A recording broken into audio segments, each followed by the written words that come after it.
मध्य प्रदेशातील भोपाळ लोकसभा मतदारसंघात 7 मे रोजी मतदान पार पडलं। या दरम्यान एका भाजप नेत्याचा अल्पवयीन मुलानं ईव्हीएमचं बटन दाबून मतदान केल्याचा धक्कादायक व्हिडिओ व्हायरल होत आहे। पुढे काय झालेलं आहे पहा। चॅनलवरती नवीन असाल तर MM मराठी न्यूजला जरूर सबस्क्राइब करा।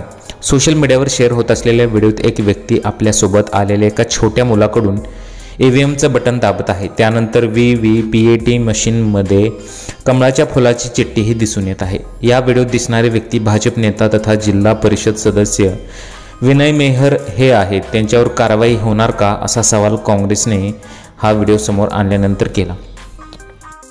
त्यानंतर पोलिंग बूथ क्रमांक 71 मध्ये तैनात अधिकारी संदीप सैनी यांनी निलंबित करण्यात आला आहे।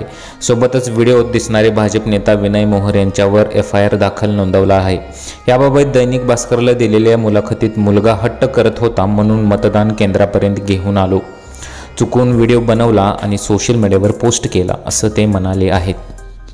यावेळेस मतदान करताना अनेक लोकांनी व्हिडिओ काढलेले आहेत, त्यामुळे कुठे गेली सुरक्षा अशा सुद्धा कमेंट्स बऱ्याच लोकांनी केलेल्या आहेत। सध्या सोशल मीडियावरती या घटनेचा व्हिडिओ प्रचंड प्रमाणात व्हायरल झालेला आहे। या व्हिडिओबद्दल तुम्हाला काय वाटतं? तुमच्या प्रतिक्रिया आम्हाला कमेंट बॉक्समध्ये जरूर कळवू शकता।